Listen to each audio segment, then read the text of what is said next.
Video லெக்சர்ல நம்ம ரொம்ப இம்பார்ட்டண்ட்டான மார்க் ஸ்கோரிங் டாபிக் பார்க்க போறோம். WNT அப்புறம் பீட்டா கேட்டனின் பாத்வே எப்படி நடக்குது அப்படின்னு நம்ம பார்ப்போம். இந்த WNT ஜீன் வந்து எப்படி டிரைவ் பண்ணாங்க அப்படின்னு பார்த்தோம்னா, மவுஸோடைய பிரெஸ்ட் கேன்சர் ஏற்படுத்தக்கூடிய இன்டெகிரேஸ் 1ல இருந்தும் ட்ரோசோஃபிலால விங்லெஸ் ஜீன்ல இருந்தும் எடுத்த பேர் தான் WNT ஜீன். இந்த WNT சிக்னலிங் பாத்வே எதுக்கு உதவியா இருக்கு அப்படின்னு பார்த்தோம்னா, எம்ப்ரியானிக் டெவலப்மெண்ட் அப்பவும் அப்புறம் நம்ம ஸ்மால் இன்டெஸ்டைனல்ல இருக்கக்கூடிய எபிதீலியல் செல் டிஃபரன்ஷியேட் ஆகிறதுக்கும் ரிப்பேர் ப்ராசஸ் ஆகிறதுக்கும் அதே மாதிரி லிவர்லயும் லங் டிஷ்யூ ரிப்பேர் அண்ட் மெட்டபாலிசம்லயும் ஹேர் ஃபாலிக்கல் ரெனிவல் அப்பவும் ஹெமட்டோபாய்டிக் பிளட் செல்ஸ் உடைய சிஸ்டம் டெவலப்மெண்ட்டுக்கும் ஆஸ்டியோபிளாஸ்ட் மெச்சூரேஷன் போன் டிஷ்யூ வளர்றதுக்கு ஹெல்ப்ஃபுல்லா இருக்க இந்த ஆஸ்டியோபிளாஸ்ட் இதோடைய மெச்சூரேஷனுக்கும் ஆக்டிவிட்டிக்கும் ஹெல்ப் பண்றது.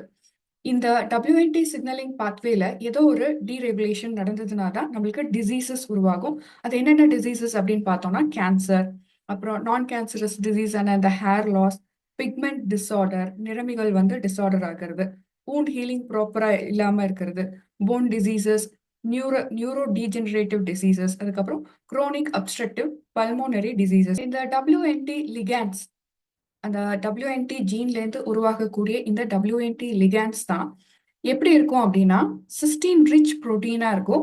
350 to 400 அமினோ ஆசிட் கொண்டதா இருக்கும். அதனுடைய என் டெர்மினல்ல இப்போ ஒரு புரோட்டீன் இருக்கு அப்படின்னா என் டெர்மினல் சி டெர்மினல் இருக்கும் இல்லைங்களா? அந்த என் டெர்மினல்ல சிக்னல் பெப்டைட் கொண்டதா இருக்கும். எதுக்கு? செக்ரீஷன் பண்றதுக்கு. ஸோ இந்த சிக்னலோடைய செக்ரீஷன் மூலியமா தான் அப்புறம் செல்குள்ள வந்து டிஃபரன்ஷியேஷன் நடக்கும், டிஃபரண்ட் டிரான்ஸ்ஃபார்மேஷன் நடக்கும். இதுல மியூரின் WNT3A இதுதான் வந்து ஃபர்ஸ்ட் ஐடென்டிஃபை பண்ண பியூரிஃபைட் ஃபார்ம். அதுக்கப்புறம் பயோகெமிக்கலையும் இதை கேரக்டரைஸ் பண்ணியிருக்காங்க. இந்த WNT சிக்னலிங் பாத்வே ரெண்டா பிரிக்கலாம், நான் கெனோனிக்கல் அப்புறம் கெனோனிக்கல் பாத்வே அப்படின்னு பிரிக்கலாம். இந்த ரெண்டுமே இந்த மியூட்டேஷன் ரெகுலேஷனுக்கு ஹெல்ப் பண்ணக்கூடியது தான். இதுல நான் கெனோனிக்கல் WNT பாத்வே அப்படின்னா செல்ஸ்குள்ள இருக்கக்கூடிய இந்த beta catenin, T cell factor, lymphoid enhancing binding factor, அப்புறம் இது எல்லாத்துக்குமே இண்டிபெண்டா இருக்கு. ஸோ அதை டிபெண்ட் பண்ணி இல்லாத ப்ராசஸ். ஸோ அதனால இதை நான் கெனோனிக்கல் WNT பாத்வே அப்படின்றோம். இது எதுக்கு மேஜரா ஹெல்ப்ஃபுல்லா இருக்கும் அப்படின்னு பார்த்தோம்னா, செல் பொலாரிட்டி ஒரு எக் இருக்கு அப்படின்னா அதனுடைய பொலாரிட்டி, அப்புறம் anterior side, posterior side, dorsal, ventral side எங்க எங்க ஃபார்ம் ஆகணும் அப்படின்ற டிஃபரன்ஷியேஷன் கொடுக்கறது தான் இந்த நான் கெனோனிக்கல் WNT பாத்வே. அதே கெனோனிக்கல் WNT பாத்வே அப்படின்னா நாம இப்ப படிக்க போற WNT பீட்டா கேட்னின் பாத்வே. இந்த பாத்வே தான் ஒரு செல் மல்டிப்ளை ஆகணும் அப்படின்ற, எவ்வளவு புரோட்டீன் ஃபார்ம் ஆகணும் அப்படின்ற இன்ஃபர்மேஷன் தரக்கூடியது. இந்த ப்ராசஸ்ல WNT உடைய சிக்னல் வந்து சைட்டோபிளாசம் வழியா நியூக்ளியஸ்க்கு டிரான்ஸ்ஃபார்ம் ஆகி அந்த நியூக்ளியஸ்குள்ள இருக்க ஜீனை ஆக்டிவேட் பண்றதுக்கு உதவியா இருக்கும். இந்த கெனோனிக்கல் WNT பாத்வே வந்து ரொம்ப கன்சர்வ்ட் பாத்வே. இது எப்படி ஆக்டிவேட் ஆகும் அப்படின்னா எக்ஸ்ட்ரா செல்லுலார், இப்போ ஒரு செல் இருக்கு அப்படின்னா அந்த செல்லுக்கு வெளியில இருக்கக்கூடிய எக்ஸ்ட்ரா செல்லுலார் ரிசெப்டர்ஸ் இருக்கும் இல்லைங்களா? அந்த ரிசெப்டர்ஸ்ல வந்து WNT லிகண்ட்ஸ் பைண்ட் ஆகுறது எந்த மெத்தட்ல அப்படின்னா ஆட்டோக்ரைன் மெத்தட்லயும் இருக்கலாம், பாராக்ரைன் மெத்தட்லயும் இருக்கலாம். ஆட்டோக்ரைன் செல்ஃப் லிகண்ட் சென்ட் பண்றது, செல் அதனுடைய செல்ஃப் லிகண்ட சென்ட் பண்ணி திரும்ப அந்த செல்குள்ள எடுத்துக்கக்கூடியது ரிசெப்டர் மூலயமா. அப்புறம் பாராக்ரைன் மெத்தட் நெய்பரிங் செல்லுல இருந்து எந்த கான்டாக்டும் இல்லாம ஜஸ்ட் நியர்பை செல்லுக்கு வந்து சேரக்கூடியது தான் பாராக்ரைன் மெத்தட். இந்த WNT பீட்டா கேட்னின் பாத்வே 4 செக்மெண்ட்ஸா பிரிக்கலாம். ஒன்று எக்ஸ்ட்ரா செல்லுலார் சிக்னல். இப்போ இந்த பிக்சரை பார்த்தோம் அப்படின்னா இதுல எக்ஸ்ட்ரா செல்லுலார் செல்லோடைய இந்த பிளாஸ்மா மெம்பரன் உடைய வெளியில இருக்கிறதெல்லாம் எக்ஸ்ட்ரா செல்லுலார் சிக்னல். இந்த வெளியில இருக்கக்கூடியது என்னென்ன அப்படின்னு பார்த்தோம்னா WNT சிக்னல். WNT புரோட்டீன் வந்து WNT3A ஒரு WNT1, WNT5A இதுல ஏதாவது ஒன்றா இருக்கலாம். அப்புறம் செல் மெம்பரன் செக்மெண்ட் அப்படின்போது இந்த பார்த்தோம் இல்லைங்களா செல் மெம்பரன், அதுல இருக்கக்கூடிய ரிசெப்டர்ஸ், அது ஃப்ரிசல் ரிசெப்டர்ஸ் தான் மேஜரா வந்து இந்த WNT சிக்னலை ரிசீவ் பண்ணக்கூடியது. அது கூட சேர்ந்து LRP56 ரிசெப்டரும் ஆட் பண்ணும். அப்புறம் சைட்டோபிளாசம் செல்லுக்குள்ள இருக்கக்கூடிய செக்மெண்ட்ஸ் எது அப்படின்னு பார்த்தோம்னா செல்குள்ள beta catenin, T cell, glycogen synthase kinase, அதை GSK3 பீட்டா அப்படின்னு சொல்லுவோம், axin, APC and casein kinase 1. இது எல்லாமே சைட்டோபிளாசம் ரீஜன்ல இருக்கக்கூடிய புரோட்டீன்ஸ். அதுக்கப்புறம் நியூக்ளியர் செக்மெண்ட்ல இருக்கக்கூடிய புரோட்டீன்ஸ் என்னென்ன அப்படின்னு பார்த்தோம்னா பீட்டா கேட்டனின். இந்த பீட்டா கேட்டனின் தான் மேஜர் சிக்னலா இருக்கு நம்மளுக்கு டிஎன்ஏல பிரசன்டா இருக்கக்கூடிய டிசிஎஃப் எல்இஎஃப் ஃபேமிலி மெம்பர்ஸை ஆக்டிவேட் பண்ணி அதுல இருந்து எம்எம்பிஎஸ் அப்புறம் சிஎம்ஒய்சி ஜீனை ஆக்டிவேட் பண்ணி புரோட்டீனை ப்ரொடியூஸ் பண்றதுக்கு. இப்போ நம்ம WNT சிக்னலிங் எப்படி நடக்குதுன்னு இந்த பிக்சர்ல பார்ப்போம். இப்போ WNT சிக்னலிங் நடக்காதப்போ அப்போ நம்ம வந்து இந்த signalling beta catenin signalling WNT pathway ஆஃபா இருக்கும். ஸோ அப்போ என்ன நடக்குது அப்படின்னு பார்த்தோம்னா நம்மளுக்கு வெளியில இருக்கக்கூடிய LRP56 ரிசெப்டரும் ஃப்ரிசல் ரிசெப்டரும் பிட் ஃபாரவே இருக்கும். அதுல WNT சிக்னலிங் இல்லை, லிகேண்ட் வந்து ஃபிக்ஸ் ஆகல. ஸோ ஃபிக்ஸ் ஆகாதப்போ என்ன நடக்கும் சைட்டோபிளாசம்குள்ள அப்படின்னா இந்த டிஸ்ட்ரக்ஷன் காம்ப்ளெக்ஸான ஆக்சின் CK1 அப்புறம் GSK3 இந்த ரெண்டுமே பாஸ்போரிலைசேஷன் பண்ணக்கூடிய புரோட்டீன்ஸ். இது பீட்டா கேட்டனினை பாஸ்போரிலேஷன் பண்ணக்கூடியது. அது கூட எல்லாத்தையும் பைண்ட் ஆகி ஒன்னா வச்சுக்க கூடியது தான் APC புரோட்டீன். இது எல்லாமே ஒரு டிஸ்ட்ரக்ஷன் காம்ப்ளெக்ஸ் எதுக்கு பீட்டா கேட்டனின்க்கு. இந்த பாஸ்போரிலைசேஷன் பண்ணதுக்கு அப்புறமா பீட்டா கேட்னின் பீட்டா TRCP-ஆல எடுத்துக்கப்பட்டு உபிக்யூக்னேஷன் ப்ராசஸ் ஆரம்பிக்குது. ஸோ இந்த உபிக்யூக்னேஷன்ல இது வந்து புரோட்டியோசோம் மூலயமா டீக்ரேட் பண்ண உதவியா இருக்கு. ஸோ பீட்டா கேட்னின் புரோட்டியோசோம் மூலயமா டீக்ரேட் ஆனதுக்கு அப்புறம் நம்மளுக்கு நம்ம நியூக்ளியஸ்குள்ள வந்து இருக்கக்கூடிய டிஎன்ஏல இந்த பீட்டா கேட்னின் வந்து சேர முடியாது. ஸோ இந்த பீட்டா கேட்னின் வர முடியாது. அதே சமயத்துல இந்த TCF TLE ரிப்ரஸ் பண்றதா இருக்கக்கூடியது இந்த கிரௌச்சோவும் ஹெச்டாக்கும். இந்த ரிப்ரஸர் புரோட்டீனும் TCF TLE ஆக்டிவேட் பண்ண முடியாததுனால நம்மளுக்கு இங்க புரோட்டீன் ஃபார்மேஷன் நடக்காது. இந்த புரோட்டீன் ஃபார்மேஷன் நடக்காததுனால செல் மல்டிப்ளிகேஷன் நடக்காது. இப்போ WNT சிக்னலிங் ஆனா இருக்கும்போது, அதாவது WNT லிகேண்ட் வந்து இந்த ரிசெப்டர்ஸ் கூட பைண்ட் ஆகும்போது ஃப்ரிசல் அண்ட் LRP56 ரிசெப்டர் கம்பைன்ட் ஆகி ஜாயின் ஆகி நம்மளுக்கு சிக்னலிங் ஸ்டார்ட் ஆகும். இப்போ இந்த சிக்னலிங் ஸ்டார்ட் ஆகும்போது என்ன சேஞ்சஸ் நடக்குதுன்னா ஃபர்ஸ்ட் டி ஷெல்ஃப் புரோட்டீன் வந்து ஃப்ரிசல் ரிசெப்டர் கூட அட்டாச் ஆக முடியும். இந்த அட்டாச் ஆனதுக்கு அப்புறமா ரெக்ரூட்மெண்ட் பண்ணக்கூடிய புரோட்டீன் என்ன அப்படின்னா ஆக்சன், CSK1, GSK3 இது வந்து LRP56 பாஸ்போரிலேட் பண்ணக்கூடிய புரோட்டீன்ஸ். இப்போ இது எல்லாமே இந்த டிஸ்ட்ரக்ஷன் புரோட்டீன்ஸ் எல்லாம் வந்து LRP கூட பைண்ட் ஆனதுக்கு அப்புறமா நம்மளுக்கு இங்க பீட்டா கேட்னின் ஃப்ரீயா இருக்கு. முன்னாடி பாஸ்போரிலேஷன் நடந்திருந்த இந்த பீட்டா கேட்னின் கூட PP2A-லால இந்த பாஸ்போரிலைசேஷன் டீபாஸ்போரிலைசேஷன் நடக்க பெற்றோம். ஸோ இப்போ டீபாஸ்போரிலைசேஷன் நடந்ததுன்னா பீட்டா கேட்னின் எல்லாம் சைட்டோபிளாசம்ல ஃப்ரீயா இருக்க முடியும். ஸோ ஃப்ரீ பீட்டா கேட்னின் ஈஸியா நியூக்ளியஸ்குள்ள என்டர் ஆகிறதுக்கு உதவியா இருக்கும். இந்த பீட்டா கேட்னின் வந்து நியூக்ளியஸ்குள்ள என்டர் ஆகும்போது டிஎன்ஏல இருக்கக்கூடிய TCF TLE ஜீனை ஆக்டிவேட் பண்ணதன் மூலியமா இந்த கிரௌச்சோ ரிப்ரஸரையும் ஹெச்டாக்கையும் ரிமூவ் பண்ண முடியும். ஸோ இப்படி ரிமூவ் பண்ணப்பட்ட இந்த TCF TLE ஜீன் ஆக்டிவேட் ஆனதுக்கு அப்புறமா இது ஒரு எதை ப்ரொமோட் பண்ணோம் அப்படின்னா MMPS அப்புறம் CMYC ஜீனை ஆக்டிவேட் பண்ணி புரோட்டீன் ப்ரொடியூஸ் பண்ணும். அப்புறம் செல் மல்டிப்ளிகேஷன் செல் ப்ளோரிஃபிகேஷனுக்கு ஹெல்ப் பண்ணும். இந்த சிக்னலிங்கே இந்த செல் மெம்பரன்ல இன்னும் டீடைல்டா பார்த்தோம். எந்தெந்த ஜீன் வந்து ஹெல்ப் பண்ணுது, எந்த ரிசெப்டர்ஸ் ஹெல்ப் பண்ணுது, எதெல்லாம் இன்ஹிபிட்டரா ஆக்ட் பண்ணுது அப்படின்னு இந்த செல் மெம்பரன்ல பார்த்தோம் அப்படின்னா ஃப்ரிசல் ரிசெப்டர் புரோட்டீன், இங்க இருக்கக்கூடிய ஃப்ரிசல் ரிசெப்டர்ல இருக்கக்கூடிய புரோட்டீன், அப்புறம் WIF, TIKI டிக்கி, இங்க இருக்கக்கூடிய டிக்கி, அப்புறம் நோட்டம். ஸோ இந்த நோட்டம் இது எல்லாமே என்ன பண்ணும்னா இந்த WNT லிகேண்ட் வரக்கூடிய இந்த லிகேண்டை ஒன்று கேப்சர் பண்ணி வச்சுட்டு அதை பிளாக் பண்ணிடும், அதோட சிக்னலிங் டிரான்ஸ்ட்ரக்ஷனை பிளாக் பண்ணிடும். இல்லை அப்படின்னா டீலிபிட்டேட்டட் WNT-யா மாத்திரும். நோட்டம் வந்து டீலிபிட்டேட்டட் WNT-யா சேஞ்ச் பண்ணிடும். ஸோ டீலிபிட்டேட்டட் WNT சிக்னல் பாஸ் பண்ண முடியாத நிலையில இருக்கும். ஸோ இப்படிதான் இந்த வெளியில எக்ஸ்ட்ரா செல்லுலர்ல இருக்கக்கூடிய இந்த ரிசெப்டர்ஸ் வந்து ஆக்ட் பண்ணும் இன்ஹிபிட்டர்ஸா.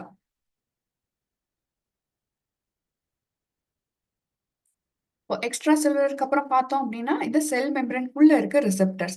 செல் மெம்பரன்குள்ள இருக்கக்கூடிய புரோட்டீன் ரிசெப்டர்ஸ் எதுன்னு பார்த்தோம்னா ஃப்ரிசல் ரிசெப்டர், அப்புறம் LRP56, இங்க இருக்கக்கூடிய LRP இது எல்லாமே, அப்புறம் RNF43, ZNRF3, அப்புறம் CREM half, அப்புறம் ROR, RYK கிளைபீஷியன். இந்த எல்லா ரிசெப்டர்ஸுமே பிளாஸ்மா மெம்பரன்ல இருக்கக்கூடியது. இதுல RNF43 ZNRF3யும் ஃப்ரிசில் ரிசெப்டர் கூட பைண்ட் ஆகி காம்ப்ளெக்ஸ் ஃபார்ம் பண்ணி இதை உபிக்யூட்னேஷன் எண்டோசைட்டோசிஸை ஸ்டார்ட் பண்ணும். ஃப்ரிசில் ரிசெப்டருடைய உபிக்யூட்னேஷனும் அப்புறம் எண்டோசைட்டோசிஸும் நடக்க இந்த RNF43 ZNF3 வந்து ஹெல்ப் பண்ணும். ஸோ இதன் மூலயமா இது ஒரு இன்ஹிபிட்டரா ஆக்ட் பண்ணுது. அப்புறம் ROR ROIK கிளைபீஷியன் WNT லிகான்ஸ் கூட பைண்ட் பண்ணி இந்த சிக்னல் டிரான்ஸ்டக்ஷனை நடக்காம பார்த்துக்கும். இப்போ கடைசியா DKK1 இந்த லிகான்ஸ் வெளியில இருந்து வரக்கூடிய இந்த லிகான்ஸ் வந்து LPR56 இங்க இருக்கக்கூடிய LRP56 கூட பைண்ட் ஆகி இந்த ரெண்டு சைடும் இருக்கக்கூடிய LRP அப்புறம் கிரெம்ஹாஃப் இது கூட பைண்ட் ஆகி எண்டோசைட்டோசிஸ் ஃபார்ம் பண்ண ஹெல்ப் பண்ணும். ஸோ இந்த எண்டோசைட்டோசிஸ் ஃபார்மேஷன் அப்போதான் நம்மளுக்கு இந்த ஒபிக்யூட்னேஷனான ஃப்ரிசில் ரிசெப்டர்ஸ் உள்ள எடுத்துக்கப்பட்டு எண்டோசைட்டோசிஸ் மூலியமா வெளியில வந்து சென்ட் பண்ண முடியும். அப்புறம் நம்ம முன்னாடி பார்த்த மாதிரி இந்த கிரௌச்சோ வந்து நியூக்ளியஸ்குள்ள ஒரு இன்ஹிபிட்டரா ஆக்ட் பண்ணுது. இப்போ நம்ம எதெல்லாம் இன்ஹிபிட்டரா இருக்கு அப்படின்னு நம்ம பார்த்தோம். இப்போ நம்ம பிளாஸ்மா மெம்ப்ரன்ல எந்த ரிசெப்டர்ஸ் எல்லாம் வந்து ஆக்டிவேட்டரா இருக்கு அப்படின்னு நம்ம பார்ப்போம். இப்போ பிளாஸ்மா மெம்ப்ரன் பார்த்துக்கிட்டோம் அப்படின்னா இதுல எக்ஸ்ட்ரா செல்லுலர் சிக்னலான ஸ்பாண்டினும் இந்த நாரினும் வந்து ஆக்டிவேட்டரா இருக்கு. இந்த ஃப்ரிசில்ட் ரிசெப்டர் LRP56 அப்புறம் RNF43 ZNF3 அப்புறம் LGR45 இது எல்லாமே பிளாஸ்மா மெம்ப்ரன்ல இருக்கக்கூடிய ரிசெப்டர்ஸ். இந்த LGR அப்புறம் RNF43 ZNF3 ரிசெப்டரும் இது ரெண்டுமே சேர்ந்து ஸ்பாண்டின் கூட காம்ப்ளெக்ஸ் ஃபார்ம் பண்றது மூலியமா இந்த ஃப்ரிசில்ஸ் ரிசெப்டரை மெம்ப்ரன்லயே ரீடைன் ஆக ஹெல்ப் பண்றது. அடுத்ததான் இந்த நாரின் இருக்கு இல்லைங்களா, நாரின் லிகாண்ட் வந்து இந்த WNT லிகாண்ட் போலவே மைமிக் பண்ணக்கூடிய லிகாண்ட். ஸோ இது மைமிக் பண்றது மூலியமா இந்த ஆக்டிவேஷனை ஸ்டார்ட் பண்ணக்கூடியதா இருக்கு. இப்போ உங்களுக்கு புரிஞ்சிருக்கும் இதெல்லாமே எப்படி ஹெல்ப்ஃபுல்லா இருக்கு இந்த WNT சிக்னலிங் பாத்வே ஸ்டார்ட் பண்ண ஆக்டிவேட் பண்றதுக்கு அப்படின்னு புரிஞ்சிருக்கும். இப்போ இங்க இருக்கக்கூடிய ஒவ்வொரு ரிசெப்டர்ஸ் புரோட்டீன் லிகான்ஸ் இதை பத்தின விளக்கம் வந்து இந்த டேபிள்ல இருக்கு. இதெல்லாமே எக்ஸாம் பாயிண்ட் ஆஃப் வியூக்கு ரொம்ப இம்பார்ட்டன்டான பாயிண்ட்ஸ். ஸோ இந்த TCF LEF அப்படின்னா T செல் ஃபேக்டர் லிம்போசைட் என்ஹான்சிங் ஃபேக்டர் 1. இந்த டிரான்ஸ்கிரிப்ஷன் ஆக்டிவேட்டிங் ஃபேக்டர் என்ன பண்ணும் அப்படின்னா பீட்டா கேட்டனினோட பைண்ட் ஆகி அந்த டிரான்ஸ்கிரிப்ஷன் அப்ப நடக்கக்கூடிய டிரான்ஸ்கிரிப்ஷனை ஆக்டிவேட் பண்ணக்கூடியதா இருக்கு. இப்போ FST இது வந்து ஃப்ரிசில் ரிசெப்டர். இந்த ஃப்ரிசில் வந்து பக்கத்துல இருக்கக்கூடிய LRP கூட காம்ப்ளெக்ஸ் பைண்ட் ஆகி அதுக்கப்புறம் இந்த WNT புரோட்டீனை உடைய சிக்னலை ஆக்டிவேட் பண்றது மூலியமா இந்த WNT பீட்டா கேட்டனின் பாத்வேவை ஆக்டிவேட் பண்ண முடியுது. இப்போ WNT அப்படின்றது நம்மளுக்கு தெரியும், இது ஒரு மேஜரான லிகேண்ட். இந்த லிகேண்ட் FZD அதாவது ஃப்ரிசில் அப்புறம் LRP ரிசெப்டர் கூட பைண்ட் ஆகி இந்த பாத்வேவை ஆக்டிவேட் பண்ணக்கூடியதா இருக்கு. DVL அப்படின்னா டைஷெல்ட். ஸோ டைஷெல்ட் வந்து எசென்ஷியல் காம்பனண்டா இருக்கு இந்த வெளியில இருக்கக்கூடிய WNT சிக்னலை உள்ள சைட்டோபிளாசம்குள்ள சிக்னலை பாஸ் பண்றது மூலியமா. அடுத்தது ஆக்சன். ஆக்சன் அப்படின்றது வந்து ஆக்சிஸ் இன்ஹிபிஷன் புரோட்டீன். இந்த புரோட்டீன் பீட்டா கேட்னியோடைய டிஸ்ட்ரக்ஷன் காம்ப்ளெக்ஸா இருக்கு. இப்போ இந்த டிஸ்ட்ரக்ஷன் காம்ப்ளெக்ஸ் எடுத்துட்டோம்னா இந்த action GSK3 beta CK1 alpha அப்புறம் TRCP இது எல்லாமே டிஸ்ட்ரக்ஷன் காம்ப்ளெக்ஸ். இந்த காம்ப்ளெக்ஸ் தான் வந்து பீட்டா கேட்னினை எப்போ தேவையில்லாத டைம்ல செல் ப்ராலிஃபரேஷன் தேவையில்லாத டைம்ல டிஸ்ட்ரக்ஷன் பண்ணணுமோ அப்போ ஹெல்ப் பண்ணக்கூடியது. இந்த ஆக்சன் புரோட்டீனை ஸ்கேஃபோல்ட் புரோட்டீன் அப்படின்னும் சொல்லலாம். இந்த GSK3 பீட்டா அதாவது கிளைகோஜன் சிந்தடேஸ் கைனேஸ் 3 புரோட்டீன் இது வந்து பீட்டா கேட்டனினை த்ரியோனைன் 49 செரைன் 33 அப்புறம் செரைன் 37 இந்த அமினோ ஆசிட்ஸ் எல்லாம் பீட் போல அமைஞ்சிருக்கக்கூடிய இந்த இடத்துல எங்கெல்லாம் த்ரியோனைன் செரைன் இருக்கோ அந்த ரீஜன்ல போய் பாஸ்போரலைசேஷன் பண்ணக்கூடியது. ஸோ பாஸ்போரலைசேஷன் எதுக்கு பண்ணுது அப்படின்னா it's form of showing signal. So இது வந்து டீக்ரேட் பண்ணுங்க அப்படின்னு சொல்றதுக்கும் இல்ல அதை வந்து பிளாக் பண்றதுக்கோ இல்ல இன்னொரு ரிசெப்டர் கூட ஃபிக்ஸ் பண்ணிக்கிறதுக்கோ உதவக்கூடியது இந்த பாஸ்போரலேஷன் பண்ணக்கூடிய GSK3 பீட்டா. அதே மாதிரி தான் GSK மாதிரி தான் CK1 ஆல்பாவும் இத கேசின் கைனேஸ் 1 அப்படின்னு சொல்லலாம். இந்த பாஸ்போரலைசேஷன் செரைன் 45ல நடக்கும். அமினோ ஆசிட்ஸ் உடைய செரைன் 45ல நடக்கும். TRCP1 இந்த TRCP1 புரோட்டீன் என்ன பண்ணும் அப்படின்னா உபிக்யூட்டின் லிகேஸை ஆக்ட் பண்ணும். ஸோ அதனால இது பீட்டா TRCPன்னு சொல்லலாம். ஸோ இது E3 உபிக்யூட்டின் லிகேஸ். இதை என்ன பண்ணோம், பாஸ்போரலேட் இந்த GSK CK மூலியமா பாஸ்போரலேட் ஆன இந்த பீட்டா கேட்டனினை என்ன பண்ணோம் அப்படின்னா டீக்ரேட் பண்றதுக்கு உதவியா இருக்கும். ஒரு இடத்துல இருந்து இன்னொரு இடத்துக்கு இந்த புரோட்டியோசோம் கிட்ட கொண்டு போய் சேர்த்து டீக்ரேட் பண்ண உதவியா இருக்கும். குரோச்சோ, இந்த குரோச்சோ அப்படின்றது ஒரு டிரான்ஸ்கிரிப்ஷனல் ரிப்ரெசர். இப்போ நியூக்ளியஸ்ல இந்த பீட்டா கேட்னின் போய் பைண்ட் ஆகிற இடத்துல இந்த குரோச்சோ போய் பைண்ட் ஆனா பீட்டா கேட்னின் பைண்ட் ஆக முடியாது. ஸோ இது ஒரு இன்ஹிபிட்டரா இருக்கு, ரெப்ரெசரா ஆக்ட் பண்ணுது. ஸோ இது வந்து இந்த TCF TLF ஜீனை வந்து சைலன்சிங் பண்றதுக்கு உதவியா இருக்கு. இப்போ கிளைபீசியன் அப்படின்றது இந்த மெம்பரன்ல இருக்கக்கூடிய புரோட்டீன். எப்போ பீட்டா கேட்னின் வந்து பைண்ட் ஆகுமோ அப்போ ஏற்படுத்தக்கூடிய டிஸ்ட்ரக்ஷன். கிளைபீஷியன் 3 போலவே தான் ஆர்ஸ்பாண்டின், நாரின் இதெல்லாமே செல் மெம்பரன்ல இருக்கக்கூடிய ரிசெப்டர்ஸ். இதெல்லாமே இந்த லிகான்ஸ் WNT லிகான்ஸை வந்து அப் ரெகுலேட் பண்ணக்கூடிய லிகான்ஸ். இந்த WNT சிக்னலிங்கை ஆக்டிவேட் பண்ணக்கூடியதா இருக்கு. RNF43 இதுவும் வந்து ஒரு E3 லிகேஸ். இந்த RNF43 டவுன் ரெகுலேட் பண்ணக்கூடிய புரோட்டீன் ரிசெப்டர். ஸோ இது வந்து ஃப்ரிசல் புரோட்டீனை வந்து எண்டோசைட்டோசிஸ் பண்ணி இந்த ப்ராசஸ் WNT சிக்னலிங் வந்து நடக்க விடாம பார்த்துக்கக்கூடியது. அதே போல தான் WIF இதுவும் வந்து WNT புரோட்டீன் கூட இன்டராக்ஷன் பண்ண அந்த ப்ராசஸை ஸ்டாப் பண்ணக்கூடியதா இருக்கு. ஸோ DKK இதுவும் வந்து டவுன் ரெகுலேட் பண்ணக்கூடிய புரோட்டீன்ஸ். அதே மாதிரி தான் ROR. இதுல PP2A அப்படின்ற புரோட்டீன் என்ன பண்ணும் அப்படின்னா நம்மளுக்கு சைட்டோபிளாசம்ல இருக்கக்கூடிய புரோட்டீன். இது இந்த பீட்டா கேட்னின்ல எப்பெல்லாம் பாஸ்போரலைசேஷன் நடக்குமோ அந்த பாஸ்போரலைசேஷனை எடுத்து விட்டு பீட்டா கேட்னினை ஆக்டிவ் ஃபார்முக்கு கொண்டு வரக்கூடியது. APC நம்ம முன்னாடியே பார்த்த மாதிரி இதெல்லாம் வந்து ஒரு டீக்ரடேஷன் பண்ணக்கூடிய புரோட்டீன்ல ஒண்ணுதான். LRP516 வந்து lipoprotein receptor related protein.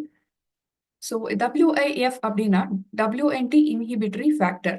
So DKK அப்படின்னா டிகோ, CRD அப்படின்னா சிஸ்டின் ரிச் டொமைன், ECD அப்படின்னா எக்டோ டொமைன், RNF அப்படின்னா ரிங் ஃபிங்கர் புரோட்டீன். இப்போ ரொம்ப கொஞ்சம் இம்பார்ட்டன்ட் பாயிண்ட்ஸ் வந்து விட்டதெல்லாம் நம்ம பார்ப்போம். இப்போ இங்கே நிறைய ரிசெப்டர்ஸ் பார்த்தோம். அதுல LRP56 ரிசெப்டர்ல வந்து பாஸ்போரலைசேஷன் சைட்ஸ் இருக்கும். இந்த பாஸ்போரலைசேஷன் சைட்ஸ் தான் வந்து இந்த சிக்னல் டிரான்ஸ்ட்ரக்ஷனுக்கு ஸ்டார்ட் பண்றதுக்கு உதவியா இருக்கக்கூடிய சைட்ஸ். அப்புறம் டி ஷெல்ஃப் புரோட்டீன் பார்த்தோம் இல்லைங்களா, அதுவும் வந்து இந்த இனிஷியேஷன் பண்றதுக்கு ஹெல்ப்ஃபுல்லான ஒரு புரோட்டீன். இது சைட்டோபிளாசம்ல இருக்கக்கூடிய புரோட்டீன். இந்த டி ஷெல்ஃப் புரோட்டீனுடைய ஸ்ட்ரக்சர் எப்படி இருக்கும் அப்படின்னு பார்த்தோம்னா நம்மளுக்கு N டெர்மினலும் C டெர்மினலும் கொண்டதா இருக்கும். இதுல N டெர்மினல்ல DIX டொமைன் கொண்டதா இருக்கும். இந்த டொமைன் ஆக்சின் டிஸ்ட்ரக்ஷன் புரோட்டீனான ஆக்சின் கூட பைண்ட் ஆகிறதுக்கு உதவியா இருக்கும். ஸோ சென்ட்ரல் இருக்கக்கூடிய டொமைன் PZD டொமைன், அதுக்கப்புறம் C டெர்மினல்ல DEP டொமைன் பிரசன்ட் ஆயிருக்கும். இந்த WNT லிகேண்ட் எப்போ வந்து ஃப்ரிசல் ரிசெப்டர் கூட பைண்ட் ஆகுதோ அப்போ இந்த டி ஷெல்ஃப் புரோட்டீன் வந்து சைட்டோபிளாசம்ல இருந்து பிளாஸ்மா மெம்பரனுக்கு அட்ராக்ட் ஆகப்படும். அப்படிதான் இந்த டி ஷெல்ஃப் புரோட்டீன் அட்ராக்ட் ஆனதுக்கு அப்புறம் இந்த சிக்னலிங் ப்ராசஸ் வந்து டிரான்ஸ்ஃபார்ம் ஆகும். ஆக்டிவேட் ஆகப்பட்ட இந்த டி ஷெல்ஃப் புரோட்டீன் இந்த ஃப்ரிசல் ரிசெப்டரையும் LRP புரோட்டீனையும் கம்பைன் பண்றது மூலியமா இந்த LRP புரோட்டீன்ல பாஸ்போரலைசேஷன் ஸ்டார்ட் பண்ண ஹெல்ப்ஃபுல்லா இருக்கும். இது தவிர ஆக்சின் GSK3 பீட்டாவையும் பிளாஸ்மா மெம்பரன் கூட அட்ராக்ட் பண்றதுக்கு ஹெல்ப்ஃபுல்லா இருக்கும். இந்த WNT பீட்டா கேட்னின் பாத்வே உங்களுக்கு நல்லா தெளிவா புரிஞ்சிருக்கும்னு நினைக்கிறேன். Thank you. Please subscribe, share and like.